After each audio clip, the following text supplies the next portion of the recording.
तुलसी मैया ही मेरी माँ है। दोनों बहनों की कहानी सुनकर आपके आंसू नहीं रुकेंगे।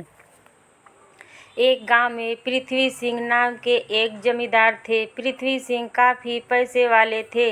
उनकी दो बेटियां रचना और पुष्पा थी। पुष्पा के जन्म के समय उनकी पत्नी का स्वर्गवास हो चुका था, इसलिए वे पुष्पा को ज़्यादा प्यार नहीं करते थे। रचना को वे बहुत प्यार करते थे। रचना को भी इस बात का बहुत घमंड था। वह भी अपनी बहन पुष्पा से नफरत करती थी। रचना के लिए बढ़िया से बढ़िया पकवान बनाए जाते थे। पुष्पा को उसका बचा हुआ भोजन मिलता, कभी वह भी नहीं बचता तो वह भूखी ही सो जाती थी। आगे की स्टोरी सुनने के लिए चैनल को सब्सक्राइब करें और कमेंट में बताएं कि आप तुलसी माँ का पूजा करते हैं या नहीं। धीरे धीरे समय बीता और दोनों बेटियां बड़ी हो गई। पुष्पा सुबह जल्दी उठकर स्नान आदि करके घर के आंगन में लगी तुलसी की बड़ी मन से पूजा करती। उसके बाद मंदिर जाती। वहां से आने के बाद सारे घर का काम करती। रचना देर से उठती और वह स्नान आदि करके घूमने चली जाती थी। एक दिन पुष्पा ने रचना से कहा, बहन हमारी माँ नहीं है। मैंने तो तुलसी माँ को ही अपनी माँ मान लिया है। जब से सुबह इनकी पूजा करती हूँ तो मुझे इनमें माँ की छवि दिखाई देती है।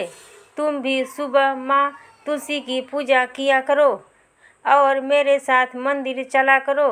रचना ने कहा, मैं किसी पेड़ को अपनी माँ नहीं मान सकती। तुझे जो करना है वो कर। मुझे किसी चीज़ की ज़रूरत नहीं है जो मैं पूजा पाठ करूं। यह कहकर वह घूमने चली गई।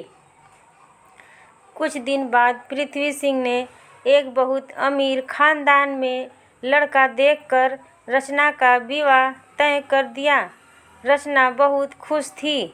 उसने पुष्पा से कहा, देखो मेरा विवाह भी अच्छी जगह हो रहा है। अब मैं पूरी जिंदगी मज़े करूंगी। बिना पूजा पाठ किए मुझे सब मिल गया। पुष्पा ने कहा, बहन तुम मानो या न मानो, यह सब तुलसी मैया की कृपा है। जिस घर के आंगन में तुलसी मैया का पौधा होता है और उनकी पूजा होती है, उस घर में कभी कुछ अशुभ नहीं हो सकता। रचना ने कहा, ये सब किस्मत से मिलता है। तूने बचपन से आज तक तुलसी की पूजा की, पर तुझे हमेशा पुराने कपड़े और जूठनी खाने को मिली। मुझे बिना कुछ किए सारे सुख मिले। पुष्पा ने कहा, बहन इतना घमंड करना ठीक नहीं है। अब तुम इस घर से विदा होने वाली हो।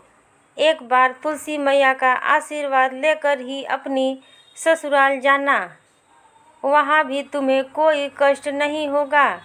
तभी पीछे से पृथ्वी सिंह की आवाज़ आई, तू अपनी चिंता कर। रचना को कोई कष्ट नहीं हो सकता, क्योंकि उसके लिए मैंने ऊंचा खानदान देखा है और खूब दान दहेज देकर उसे विदा करूँगा। इस सब में तुलसी की पूजा पाठ से कोई फर्क नहीं पड़ता। तब पुष्पा ने कहा, पिताजी भगवान की मर्जी के बिना तो एक पत्ता भी नहीं हिल सकता। यह सब भगवान की ही कृपा है। पृथ्वी सिंह ने गुस्से में कहा, ठीक है, मैं तेरा विवाह किसी गरीब घर में कर दूंगा। फिर देखता हूँ तेरी पूजा पाठ कैसे काम आती है।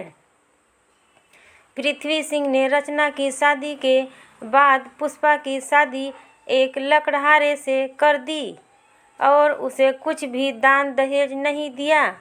पुष्पा खुशी खुशी अपने पति के साथ उनकी छोटी सी झोपड़ी में रहने लगी। वहीं आंगन में तुलसी मैया का पौधा लगाकर उनकी पूजा करने लगी। कुछ दिन बाद बरसात का मौसम शुरू हो गया। ऐसे में लकड़ी काटने का काम नहीं मिल पा रहा था। पुष्पा के घर में काफ़ी परेशानी होने लगी। एक दिन वह अपने पति के साथ मंदिर गई। वहाँ वे पूजा कर रहे थे, तभी उन्हें एक सेठ जी मिले। सेठ जी उन्हें जानते थे। उन्होंने कहा, तुम मेरे साथ चलो, मेरा लकड़ी का व्यापार है जिसे संभालने वाला कोई नहीं, तुम मेरा व्यापार संभाल लो। पुष्पा के पति ने उनका व्यापार संभाल लिया।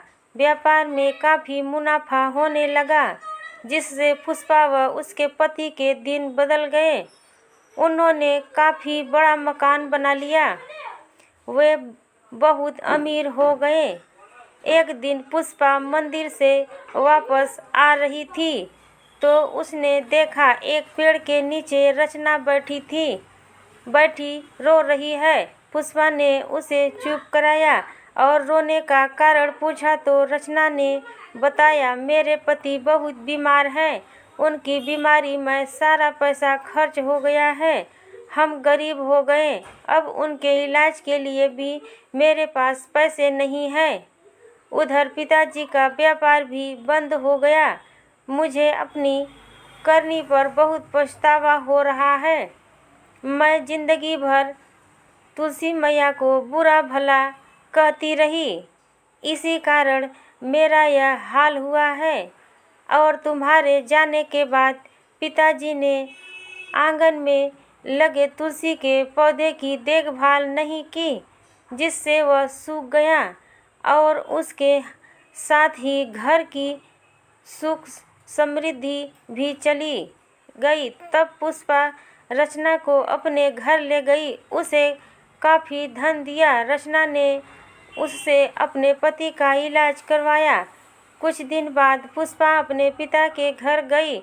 पुष्पा के पति ने पृथ्वी सिंह के व्यापार में पैसा लगाकर उसे फिर से पहले जैसा कर दिया। पृथ्वी सिंह अपने किए पर बहुत पछता रहे थे। सब ने मिलकर आंगन में माँ तुलसी का पौधा लगाया और नियम से माँ की पूजा करने लग गए।